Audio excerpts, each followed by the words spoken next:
నా స్థాయి అయితే కనీసంగా ఈరోజు అప్పుల్లో ఉండేవాళ్ళు సార్. ఎందుకంటే సార్ అప్పులు నెల నెల ఒంటి గంటలో సరిపోతాం లైఫ్ అంతా. ఎందుకంటే నేను యాక్చువల్గా డిపార్ట్మెంట్లో కరెంట్ ఆఫీస్లో పనిచేస్తాను సార్. పని చేసుకుంటూ నెలకు ఒక 12,000 జీతం సార్ నాది. ఆ 12,000 జీతం నుంచి అది 25 years సార్ అప్పుడు కూడా అక్కడ పనిచేయడం. కాకపోతే ఇక్కడ 4 years లో సార్ 4 years లో 38 lakhs తీసుకున్నా సార్ నేను.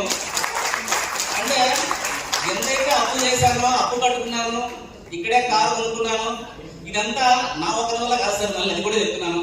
ఎందుకంటే నాకు మొత్తం టీం ఉంది సార్. ఇక్కడ నా టీం అందరూ వాళ్ళు లేకపోతే ఈరోజు అసలు నా వల్ల అయితే కాదు సార్, సాధ్యం కాదు.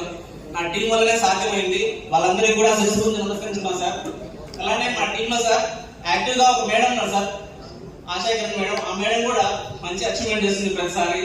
అలాగే మా టీంలో మున్నెడ్డి సార్ కానీ, ఇర్ఫాన్ సార్ కానీ, విక్రమ్ సార్ కానీ, వీళ్ళంతా మంచి నాకు సపోర్ట్ తోడుగా ఉన్నారు సార్. అలానే మా మధు సార్ కూడా సార్. ఎందుకంటే ప్రతిరోజు సార్ అయితే ఎప్పుడు ఫీల్డ్ లో ఉన్నాడు. మధు సార్ అయితే కంటిన్యూగా సార్ టీం కూడా మంచి సపోర్ట్ టీం సార్ నాకు. అలానే మా మున్నెడ్డి సార్ కానీ నాకు ఇట్లా మంచి టీం సపోర్ట్ ఉండడం వల్ల ఈ రోజు ఈ అచీవ్మెంట్ తీసుకోగలుగుతున్నారు సార్. ప్రతి అచీవ్మెంట్, ఎందుకంటే గోల్డ్ కార్డ్ అచీవ్మెంట్ కానీ, లేదంటే ఐఫోన్ అచీవ్మెంట్ కానీ ప్రతి ఒక్కరికి తీసుకున్నా సార్. ఇలానే కంపెనీలో ఏదైతే టాప్ అచీవ్మెంట్ ఉందో అది తీసుకున్నంత వరకు ఇప్పుడు ఇక్కడ సాధ్యమని తెలిసిపోయింది సార్ నాకు కూడా. ఇంతవరకు సాధ్యం అవుతుందో లేదు అనుకునే వాళ్ళని మనకి ఎల్టీలోనే సాధ్యమని తెలిసిపోయింది సార్. డబ్బులు అనేది కోర్టు అనేది ముందు కనిపించలేదు.